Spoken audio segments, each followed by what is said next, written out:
हरियाणा में मतदाता सूचियों के विशेष गहन पुनरीक्षण यानी कि एसआईआर को लेकर कांग्रेस ने रणनीतिक घेराबंदी शुरू कर दी है। इस मुद्दे पर कल एक अहम बैठक बुलाई गई है, जिसमें राज्य स्तरीय एक्शन एंड मॉनिटरिंग कमेटी चर्चा करेगी। बैठक में कांग्रेस प्रदेश अध्यक्ष राव नरेंद्र सिंह, नेता विपक्ष भूपेंद्र हुड्डा और सह प्रभारी जितेंद्र बघेल शामिल होंगे। इस दौरान बूथ स्तर पर पार्टी को मजबूत करने और एसआईआर को लेकर रणनीति तैयार की जाएगी।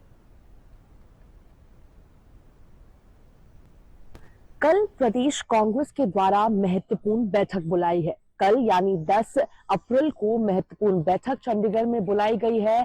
अध्यक्ष राव नरेंद्र सिंह की अध्यक्षता में बैठक होगी। इस बैठक का जो मुख्य उद्देश्य रहेगा वो एसआईआर को लेकर चर्चा किया जाएगा। यानी जिस प्रकार से कांग्रेस का ये कहना है, ये दावा है कि एसआईआर के जरिए जो वोट्स है उसके साथ छेड़खानी की जा रही है, सही तरीके से एसआईआर नहीं किया जा रहा है, जिसको लेकर कल महत्वपूर्ण बैठक होने वाली है। इस बैठक में नेता विपक्ष भूपेंद्र सिंह हुड्डा मौजूद रहेंगे। इसके अलावा सह प्रभारी जितेंद्र बघेल मौजूद रहेंगे। इसके अलावा अगर हम विधायकों की बात करते हैं तो कई विधायक भी इस बैठक में मौजूद रहने वाले हैं।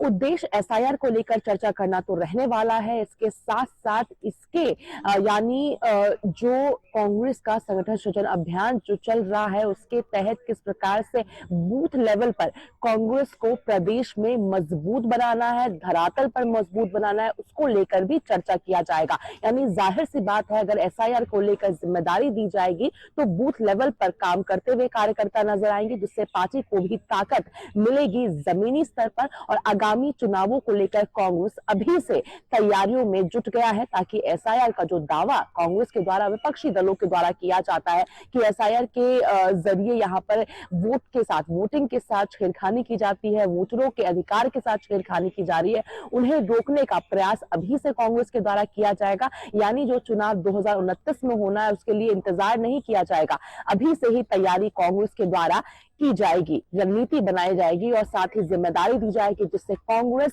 बूथ स्तर पर भी मजबूत होती हुई धरातल पर नजर आएगी। हरियाणा न्यूज के लिए अपराजिता श्री। हरियाणा सरकार ने आम लोगों को कौशल विकास से जोड़ने के लिए एक बड़ा कदम उठाया है। बजट 2025-26 के तहत एक नया ऑनलाइन पोर्टल लॉन्च किया गया है। आईटीआई महेंद्रगढ़ के जनरल इंस्ट्रक्टर संदीप यादव के मुताबिक इस पोर्टल के जरिए नागरिक सरकारी आईटीआई के संसाधन तक आसानी से पहुंच सकेंगे। लोग यहां उपलब्ध शैक्षणिक सामग्री का उपयोग कर पाएंगे और वर्कशॉप की मशीनों पर प्रैक्टिकल ट्रेनिंग भी ले पाएंगे। ये पहल युवाओं को तकनीकी रूप से मजबूत बनाने और स्वरोजगार के अवसर बढ़ाने में मददगार साबित होगी। अब आम आदमी भी हरियाणा प्रदेश के अंदर राजकीय औद्योगिक संस्थानों यानी आईटीआई के अंदर उनके संसाधनों का उपयोग कर सकता है। इसको लेकर सरकार की तरफ से एक ऑनलाइन पोर्टल है वो बनाया गया है। प्रदेश सरकार के द्वारा हरियाणा के युवाओं के कौशल रोजगार की और नई दिशा देने के लिए इस पोर्टल को लॉन्च किया गया, जिसके अंदर आप पंजीकरण करवा कर जो राजकीय औद्योगिक संस्थान है उनके संसाधनों का उपयोग कर सकते हैं। किस प्रकार से पूरा ये पोर्टल है और किस प्रकार से आप आईटीआई के जो संसाधनों का उपयोग कर सकते हैं इसकी जानकारी लेंगे। मेरे साथ है राजकीय औद्योगिक संस्थान महेंद्रगढ़ के जीआई है। सर, किस प्रकार से पूरा ये पोर्टल लॉन्च किया गया, क्या इसकी प्रक्रिया रहेगी? हमारे यहाँ पे हरियाणा सरकार ने बहुत ही बढ़िया एक पहल की है, जो कि एक पोर्टल के माध्यम से बच्चा अपना ऑनलाइन पोर्टल पे अपना रजिस्ट्रेशन दर्ज करवा के ऑनलाइन फीस कटेगी, उसके लिए लाइब्रेरी यूज कर सकता है, जिसके लिए 100 रुपये प्रति महीने के लिए उसकी फीस लगेगी और वो लाइब्रेरी यूज कर सकता है बैठने के लिए। अगर और कोई भी रिसोर्स यूज करता है उसके लिए 500 रुपये प्रति महीना लगेगा। और वर्कशॉप हमारी मशीनरी यूज करेगा तो उसके लिए प्रति हावर 300 रुपये बच्चा पे करेगा, वो भी ऑनलाइन पोर्टल से ही सरकार के खाते में जाएंगे। बच्चा यहाँ आके कोई भी मशीन अपना जो भी मशीन यूज करना चाहता है वो मशीन यूज करेगा। उसके हेल्प के लिए हमारा अनुदेशक उसके साथ रहेगा ताकि कोई दुर्घटना ना हो सके। इसलिए ये सरकार द्वारा बहुत ही बढ़िया पहल की गई है। इसके लिए हम सरकार का आभार भी व्यक्त करते हैं। इसके लिए उनका बहुत बहुत ही शुक्रगुजार करते हैं ताकि आम जनता इसका फायदा उठा सके। सर, इस वक्त मैं आपकी आईटीआई के अंदर मौजूद हूँ। जिस प्रकार से आपके छात्र तो यहाँ पर आते हैं, तो क्या आने वाले दिनों में वो संख्या भी बढ़ती हुई नजर आएगी, क्योंकि बाहर से भी लोग आके यहाँ पर अपना काम कर सकेंगे। और जिस प्रकार से मेरे पीछे मशीनरी दिखाई दे रही है, अगर इस मशीनरी पे उसको काम करना है तो कितनी फीस उसको चुकानी होगी? क्या वो सामग्री भी यहाँ से ले सकता है कुछ? सर इस फीस की तो बता दी थी मैंने पहले भी, 300 रुपये प्रति हावर। उस कोई भी बच्चा हो या बड़ा हो, उसके लिए प्रति हावर 300 रुपये लगेगी। वो भी ऑनलाइन से ही वो फीस कटेगी, उसकी सरकार के उसमें खाते में जाएगी। और रॉ मेटेरियल भी यहाँ से यूज कर सकता है, उसका अलग चार्ज लगेगा उसके। तो लगता है कि अपने जो महेंद्रगढ़ के या प्रदेश के जो अलग अलग युवा हैं, जो इस क्षेत्र के अंदर कौशल के अंदर कार्य करना, अपना बढ़ावा देना चाहते हैं, तो फायदा होगा। बहुत फायदा होगा। अगर थोड़ा लो स्किल होगा उस बच्चे का, अगर यहाँ प्रैक्टिस करेगा तो उसके लिए बढ़िया स्किल पैदा होगा उसके लिए। और जो भी उसके कठिनाई आएगा उसके लिए हमारे अनुदेशक उसके लिए तैयार हैं और उनकी हेल्प करेंगे। ये सर, कई ऐसे लोग होते हैं जो आईटीआई कर लेते हैं, लेकिन उनके पास संसाधनों की कमी रहती है। क्या ऐसे में वो अपने जो आजीविका है उसके लिए भी इनका उपयोग अब कहीं ना कहीं इनको करने को मिलेगा, तो आमदनी का भी, एक स्वयं रोजगार का भी कहीं ना कहीं कार्य करें? हाँ, तब तक उनके पास जैसे कोई पैसे की कमी है या कोई दिक्कत है वर्कशॉप की, तो यहाँ आके वो 300 रुपये प्रति आवर दे सकेगा।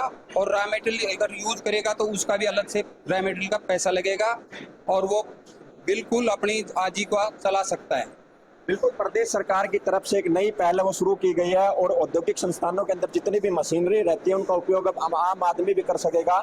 इससे जहां युवाओं के और लोगों को कौशल के रोजगार को नई दिशा मिलेगी, साथ ही आजीविका के भी नए जो अवसर है वो उनको मिलेंगे।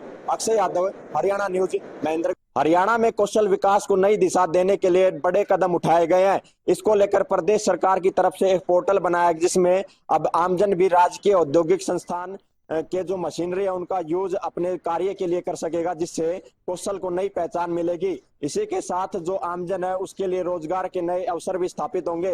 हरियाणा सरकार के द्वारा इसको लेकर एक जो लेटर है वो राजकीय औद्योगिक संस्थानों को जारी किया गया, जिसके अंदर बताया गया है कि अब आमजन भी उस पोर्टल पर जाकर आवेदन करेगा। उसके बाद फीस का भुगतान भी पोर्टल के माध्यम से किया जाएगा।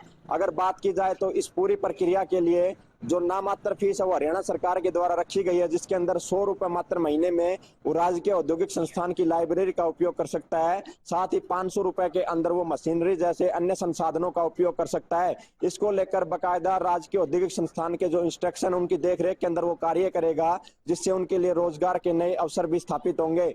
प्रदेश सरकार ने इस बजट के अंदर भी इस चीज को शामिल किया था, जिसके बाद राजकीय औद्योगिक संस्थानों को पत्र लिखकर इसकी जानकारी साझा की गई है। कुछ ही समय के बाद जो ये पूरी योजना है वो राजकीय औद्योगिक संस्थानों में प्रक्रिया जो कार्य करती हुई नजर आएगी। इसको लेकर युवा व आमजन के अंदर खुशी भी देखने को मिल रही है। खासकर ये योजना उन युवाओं के लिए वरदान साबित होगी जिनके पास कौशल तो था, लेकिन मशीनरी के अभाव में वो काम नहीं कर पा रहे थे। उनको लेकर कहीं ना कहीं ये रोजगार का नया अवसर देने का काम करेगी। साथ ही जो रॉ मटेरियल है वो भी आप राजकीय औद्योगिक संस्थान का इसके लिए उपयोग कर सकते हैं, ताकि जो आपका जो काम है वो पूर्ण रूप से हो सके। और इसके लिए जो आपको कच्चे माल की जो फीस है वो आईटीआई को चुकानी होगी। अक्षय यादव, हरियाणा। गुरुग्राम के मानेसर में धारा 163 लागू होने के बाद आज गुरुवार को आईएमटी के बाहर हड़ताली कर्मचारियों पर पुलिस ने लाठीचार्ज कर दिया। होंडा कंपनी के बाद आधा दर्जन से ज्यादा कंपनियों के कर्मचारी अपनी मांगों को लेकर हड़ताल पर बैठे थे, जिससे कंपनियों का काम ठप हो गया। कर्मचारी काम पर लौटने के लिए तैयार नहीं थे। उन्हें फैक्ट्री गेट के पास इकट्ठा होने से रोका जा रहा था, जिसके बाद पुलिस की टीमें एकदम से कर्मचारियों को खदेड़ने लगी। लाठीचार्ज के बाद भगदड़ मच गई, जिसमें 20 प्रदर्शनकारी घायल हुए हैं। वहीं एक कर्मचारी के सिर में लाठी लगने से काफी खून बहने लगा, जिसे पास के अस्पताल में भर्ती कराया गया। पुलिस ने कहा कि यहां धारा 163 लागू है और किसी भी तरह का धरना प्रदर्शन करने की अनुमति नहीं है, लेकिन प्रदर्शनकारी नहीं माने और लाठीचार्ज के विरोध में हंगामा करते हुए पुलिस की बाइक को आग के हवाले कर दिया। एक बोलेरो में भी तोड़फोड़ की गई, जिसके बाद पुलिस ने लाठी फटकारकर प्रदर्शनकारियों को वहां से खदेड़ा। सर, में अपनी मांगों को लेकर प्रदर्शन कर रहे कर्मचारियों को अपनी मांगे मनवाने के लिए लगातार वो प्रशासन और सरकार से गुहार लगा रहे थे और इसी के चलते हरियाणा सरकार ने भी मिनिमम वेज 15,220 रुपए अनाउंस कर दिया था। उसके बाद कंपनी के द्वारा तमाम कर्मचारियों को कहा गया था कि वो आज सुबह से अपनी ड्यूटी पर लौटें, लेकिन इसी बीच आज सुबह ड्यूटी पर लौटने के बजाय कंपनी के गेट पर खड़े होकर तमाम जो लोग हैं अपना रोष व्यक्त करते हुए नजर आए। हालांकि इस पूरे मामले में गुरुग्राम पुलिस ने तमाम लोगों से अपील की थी कि वो यहां इकट्ठा ना हो, क्योंकि धारा 163 लागू की गई थी। इस धारा 163 के तहत कोई भी 2 या 2 से अधिक व्यक्ति वहां पर इकट्ठा नहीं हो सकते। लेकिन जब गुरुग्राम पुलिस ने उनको समझाने की कोशिश की तो कर्मचारियों के द्वारा वहां पर हाय हुल्लड़ करना शुरू कर दिया। इसी बीच गुरुग्राम पुलिस ने हल्का बल प्रयोग कर उन पर लाठीचार्ज किया और तमाम हड़ताली कर्मचारी को वहां से खदेड़ा। इस पूरे मामले में गुरुग्राम पुलिस की ARV यानी कि बाइक जो होती है राइडर, उसमें भी आग लगा दी और उसके साथ साथ कुछ अन्य बाइकों को भी क्षतिग्रस्त किया।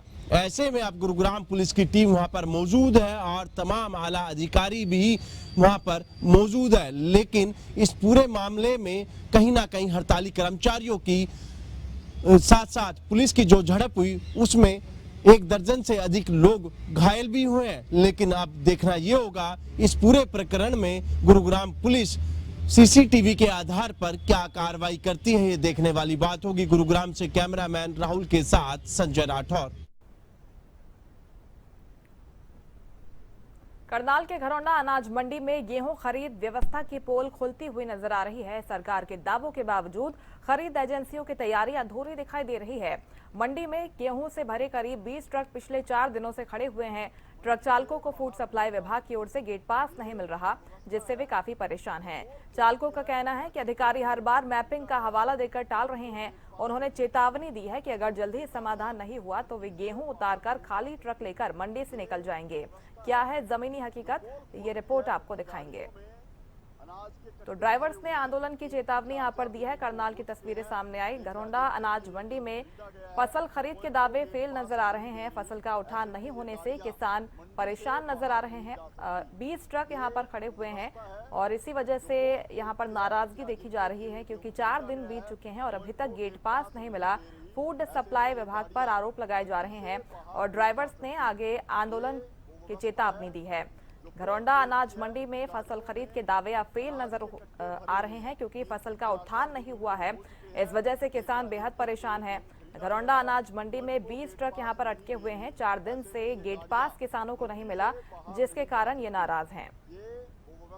प्रदेश सरकार ने 1 अप्रैल से अनाज मंडियों में गेहूं की सरकारी खरीद शुरू होने की घोषणा की थी। बावजूद इसके सरकारी विभागों ने, खरीद एजेंसियों ने इस सीजन की कोई तैयारी नहीं की, जिसका खामियाजा किसान से लेकर ट्रक ड्राइवर भी भुगत रहे हैं। वजह क्या है?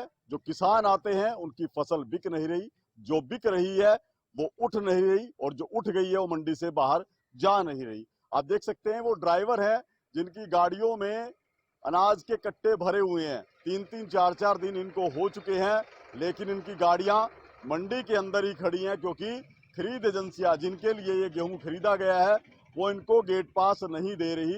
ऐसे में ये गाड़ियां मंडी से बाहर नहीं जा सकती। ये वो व्यवस्था है जो पोल खोलती है कि सरकारी एजेंसियों ने क्या कुछ तैयारी इस सीजन को लेकर की थी। लापरवाह रवैया अधिकारियों का सामने आया है। जो ट्रक चालक है उनसे बात करते हैं। क्या नाम है आपका? विजयपाल जी। विजयपाल जी, क्या लोड किया था आपने मंडी से? भाई साहब, मंडी से गेहूं लोड करी थी 4 दिन पहले जी। सभी गाड़ियां 4 दिन पहले लोड हो खड़ी हैं। ना तो गाड़ियों को गेट पास मिल रहे, ना ही हमारी गाड़ियां खाली हो रही हैं वापस। कौन सी एजेंसी का गेहूं है ये एजेंसी एफर्ड का फूड सप्लाई का गेहूं है जी। हाँ, फूड सप्लाई का माल है। तो ये अधिकारी कर्मचारी कोई है नहीं गेट पास? कोई किसी चीज का जवाब नहीं दे रहा। आड़ती के पास जा रहे, आड़ती कह रहे हमारा प्रोसेस चल रहा है। ठेकेदार कह रहे हैं हमारे गेट पास कटने वाले हैं, और हम कह रहे हैं आड़ती को हमारी गाड़ी को खाली करो, वापस मंडी में ही खाली कर दें वापस। हमको माल ढोना ही नहीं है मंडी से। हमारे तो ये आपसे दरख्वास्त है। तो बिल्कुल देखिए, नाराजगी है कि वो कह रहे हैं कि ये खाली कर दी जाए, वो काम नहीं करेंगे। आपका क्या नाम है जी? संजीव कुमार जी। आपने कब गाड़ी लोड की थी मंडी से? हाँ, हमने 3 दिन हो लिए जी, नहीं खड़े जी, गाड़ी लोड करके जी। ये बोले फिर हम जय भगवान प्रधान के पास भी गए, जय भगवान को बोले भाई आन लग रहे। कल भी न्यू बोले 2 बजे बाद कटेंगे, आज भी नहीं आए और कल के न्यू ही खड़े जी बस। इससे तो काफी नुकसान होगा। 3 दिन में जो नुकसान ये है कमाते जी, हैं। मालिक तक क्या कहूँ जी, हम बेचारे तो उसकी भी भरी खड़ी जी, क्या कमाऊंगे जी हम इसमें। फिर ठेकेदार के पीछे लग जाते हैं कि भाई गाड़ी नहीं देता फलाना डिगड़ा। हाँ जी, तो बिल्कुल देखिए, खरीद एजेंसियों के अधिकारी गेट पास नहीं दे रहे। फूड एंड सप्लाई का माल इन्होंने लोड किया था। आज चौथा दिन है तो एक भी गाड़ी यहाँ से बाहर नहीं गई है। आपका क्या नाम है जी? कृष्ण कुमार जी, कौन सी गाड़ी है आपकी? अपनी गाड़ी खड़ी यही गाड़ी है। हाँ। कितने कट्टे लोड है इसमें? इसमें से 800 कट्टे हैं जी, कहाँ लेके जाने थे? फूड सप्लाई में। फूड सप्लाई में। तो हाँ। क्या वजह, रोक क्यों खड़े गेट हो? पास ही नहीं दे रहे जी, 4 दिन हो गया आज। अच्छा, कह रहे हैं अभी दे देंगे दे देंगे दे देंगे, दे नहीं रहे, क्यों नहीं दे रहे? पता नहीं। फरीदाबाद के वल्लभगढ़ के अनाज मंडी में किसान लगातार अपनी फसल लेकर पहुंच रहे हैं। हालांकि बारिश ने किसानों की चिंता बढ़ा दी है। गेहूं में नुकसान की आशंका लगातार बढ़ती जा रही है। वल्लभगढ़ की अनाज मंडी में क्या व्यवस्थाएं हैं, ग्राउंड जीरो से रिपोर्ट आपको दिखाते हैं। के बल्लभगढ़ स्थित अनाज मंडी में लगातार किसान अपनी फसल को लेकर पहुंच रहे हैं। जिस पीले सोने के लिए किसान मेहनत करता है, इस बार चिंता का विषय बना हुआ, क्योंकि अभी तक करीब 7 बार जो है बरसात हो चुकी है, जिसके कारण गेहूं में काफी जो है नुकसान होने की आशंका बनी हुई है। और साथ ही जो किसानों की चिंताएं हैं वो लगातार बढ़ती जा रही हैं, क्योंकि आगे भी बारिश का अलर्ट है 11 तारीख का, और देर रात भी जो है काफी बरसात हुई। और आप देख सकते हैं कि बल्लभगढ़ की अनाज मंडी में किस तरीके का जो आलम बना हुआ है। लगातार किसान अपने ट्रैक्टरों को लेके यहाँ पहुंच रहे हैं, लेकिन जो गेहूं गीला पीछे से आ रहा है उसको यहाँ पर आप देख सकते हैं धूप में डालकर सुखाने का काम भी किया जा रहा है, ताकि जल्द से जल्द वह गेहूं बिक सके और किसान को उसका जो पैसा है वो मिल सके। तो हमारे साथ यहाँ मंडी के अधिकारी हैं इंद्रपाल जी, इनसे हम जान लेते हैं। इंद्रपाल जी, किस तरीके से देख रहे हैं, लगातार बरसात हो रही, क्या बचाव के तरीके हैं? देखिए, जैसे कि पिछले 2 दिनों से बार-बार बरसात आ रही है, तो खेतों में भी पानी बरसा है, जिसकी वजह से गेहूं भी गीला हुआ है। और इसके अलावा जो हमारे मंडी में जो भी किसान हम लेके आ रहे हैं, उनके लिए पहले भी हमने कहा है कि भाई अपना कोई गीला गेहूं ना लाए। फिर भी कई किसान ले आते हैं तो उनका फैलवाया गया है। लेकिन इंद्रपाल जी, लगातार बरसात 7 बार लगभग बरसात हो चुकी है अब तक, और गेहूं लगातार उठ रहा है खेतों से, तो ऐसे में उनकी परेशानी तो बड़ी है ना? देखिए, परेशानी तो सबकी बड़ी है, किसान की बड़ी है, आढ़तियों की बड़ी है, खरीद वालों की बड़ी है, परेशानियां सबकी है। तो इसके लिए सबको एक साथ ही मिलकर ही इसका समाधान करना पड़ेगा, और इसके लिए हम निरंतर प्रयास भी कर रहे हैं। इसके लिए हमने अपने आढ़तियों को पहले ही सूचित कर दिया था, अपना ग्रुप बना रखा है हमने मंडी का, जिसके माध्यम से हमने, वैसे तो सबके पास ही मैसेज था कि मौसम 2 दिन खराब है, तो उन्होंने पूरा जितना भी मंडी में माल आया या जो भी किसान की फसल आई उसको पहले ही कट्टों में भर के उन्होंने, जब खरीद हुई तो उसके बाद उन्होंने उसको उपरांत उसको ढक दिया था। फिलहाल की बात करें, कितनी आवक हो चुकी है अभी तक मंडी में? देखिए, अभी तक जो हमारे पास अभी तक के आंकड़े आए हैं सुबह तक के, वो 72,000 कुंटल के लगभग अभी तक हमारे कुछ दिनों में आ चुकी है। खरीद की बात करें, खरीद लगभग 60,000 कुंटल की हो चुकी है। इसके अलावा बात करें उठान की, क्योंकि सबसे बड़ी समस्या आज की डेट में अगर कोई नजर आ रही है तो उठान की भी है। जी बिल्कुल, उठान की अभी तक हमारे यहाँ कोई भी उठान हुआ नहीं है। इसके लिए हमने दोनों जो संबंधित एजेंसी उनसे भी संपर्क करा है। तो आज जहाँ तक है, एजेंसियों ने बोला है कि आज वो लिफ्टिंग स्टार्ट करेंगे। दावे किए गए थे किसान के खाते में 24 घंटे में जो पेमेंट जानी है, उसको लेकर किस तरीके से देखते हैं, क्योंकि कई दिनों से खरीद चल रही है। आज कौन सा दिन है खरीद का? देखिए, आज तो 8वां दिन है, हमारे यहाँ 2 तारीख से ही खरीद स्टार्ट हो गई थी। तो जो बात पेमेंट की है, तो अभी तो किसान की जैसे यहाँ पे फसल आई है तो थोड़ा सा उसमें जो एजेंसी बता रही है कि इसमें थोड़ी सी लस्टर लॉस की समस्या है, तो उसके लिए भी वो प्रयास कर रहे हैं कि एफसीआई वालों से बात कर रहे हैं। तो जैसे ही है, आज जहाँ तक है इसका सॉल्यूशन हो जाए तो आज ही लिफ्टिंग स्टार्ट करके फिर पेमेंट भी जल्द आ जाएगी किसानों के खाते में। तो पेमेंट भी जल्द आ जाएगी। लगातार तैयारियां प्रशासनिक की गई हैं, और आप देख सकते हैं, क्योंकि जिस तरीके से लगातार बरसात आ रही है, खेतों में ही गेहूं जो है भीग रहा है, तो किसानों की काफी चिंताएं बढ़ी हुई हैं। और लगातार जिस तरीके से बरसात होती आ रही है, उससे कहीं ना कहीं गेहूं में जो है काफी फर्क आया है। आप देख सकते हैं गेहूं की जो क्वालिटी है उस पर भी काफी जो है फर्क नजर आ रहा है, क्योंकि अभी भी गेहूं जो है गीला है और हल्की गील इसमें है, इसीलिए इसको सुखाने के लिए यहाँ डाला हुआ है। और लगातार जो उठान की बात है, उठान को लेकर भी प्रशासनिक अधिकारी लगातार प्रयास कर रहे हैं। जल्द ही जो उठान शुरू हो जाएगा, हालांकि दावा किया गया कि आज से ये उठान जो यहाँ से शुरू हो जाएगा और जैसे ही उठान होता है तो उसके बाद किसानों के खाते में पेमेंट आनी भी शुरू हो जाएगी। फरीदाबाद से हरियाणा न्यूज के लिए राजेंद्र।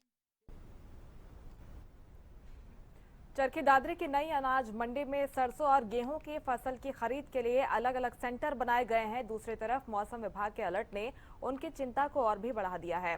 मार्केट कमेटी के अधिकारियों का कहना है कि मंडी में सभी पुख्ता इंतजाम कर दिए गए हैं। आड़तियों को सख्त निर्देश दिए गए हैं कि किसी भी किसान का अनाज नहीं भीगना चाहिए। अगर बारिश के कारण फसल खराब होती है तो इसकी जिम्मेदारी आड़तियों की होगी और नियम के तहत कार्रवाई की जाएगी। अधिकारियों के मुताबिक मंडी में सफाई, पानी और किसानों के ठहरने की व्यवस्था भी कर दी गई है। इस पर मार्केट कमेटी सचिव का कहना है कि किसानों की सुविधा के लिए अलग से काउंटर लगाए गए हैं। अगर अंगूठा नहीं लगता तो आई स्कैन मशीन की व्यवस्था भी की गई है ताकि किसी भी तरह से किसान को परेशानी न हो। पूरे हरियाणा प्रदेश में 28 मार्च से सरसों की तो 1 अप्रैल से गेहूं की खरीद शुरू हो चुकी है। अगर मैं जिला चरखी दादरी की बात करूं तो यहाँ गेहूं के लिए 6 सेंटर और सरसों के लिए 4 सेंटर बनाए गए हैं। और अगर आवक की बात की जाए तो सरसों की आवक 50,000 क्विंटल और गेहूं की आवक 80,000 क्विंटल के करीब हो चुकी है। व्यवस्थाओं को लेकर बात की जाए तो मार्केट कमेटी के अधिकारी और प्रशासन द्वारा कहा गया है कि यहाँ पुख्ता इंतजाम कर लिए गए हैं और किसानों को किसी प्रकार की असुविधा नहीं होने दी जाएगी। वहीं मौसम का अलर्ट यहाँ बना हुआ है और कभी भी बारिश हो सकती है। इसको लेकर भी मार्केट कमेटी के अधिकारी विजय कुमार द्वारा कहा गया है कि आड़तियों को निर्देश दे दिए गए हैं और तिरपाल भी दिए गए हैं। अगर बारिश होती है तो उनको ढांप दिया जाएगा और अनाज को भीगने भी नहीं दिया जाएगा। वहीं उनका ये भी कहना है अगर बारिश से अनाज भीगता है तो ये बिल्कुल आड़तियों की जिम्मेदारी होगी और आड़तियों पर नियम अनुसार कार्रवाई की जाएगी और जुर्माना भी लगाया जा सकता है। चरखी दादरी से हरियाणा न्यूज के लिए सुरेंद्र शर्मा।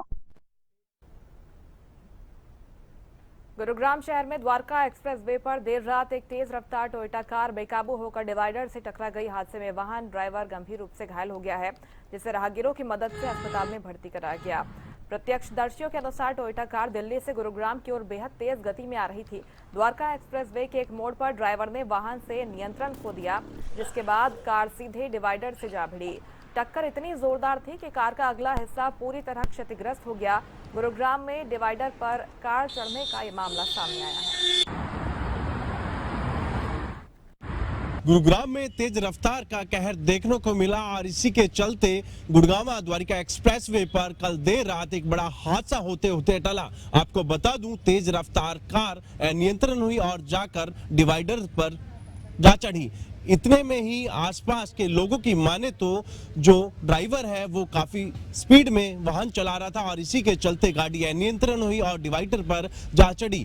इस पूरे हादसे में ड्राइवर को गंभीर चोटें आई हैं और राहगीरों ने उस ड्राइवरों को बड़ी मशक्कत के बाद गाड़ी से बाहर निकालकर निजी अस्पताल में भर्ती कराया।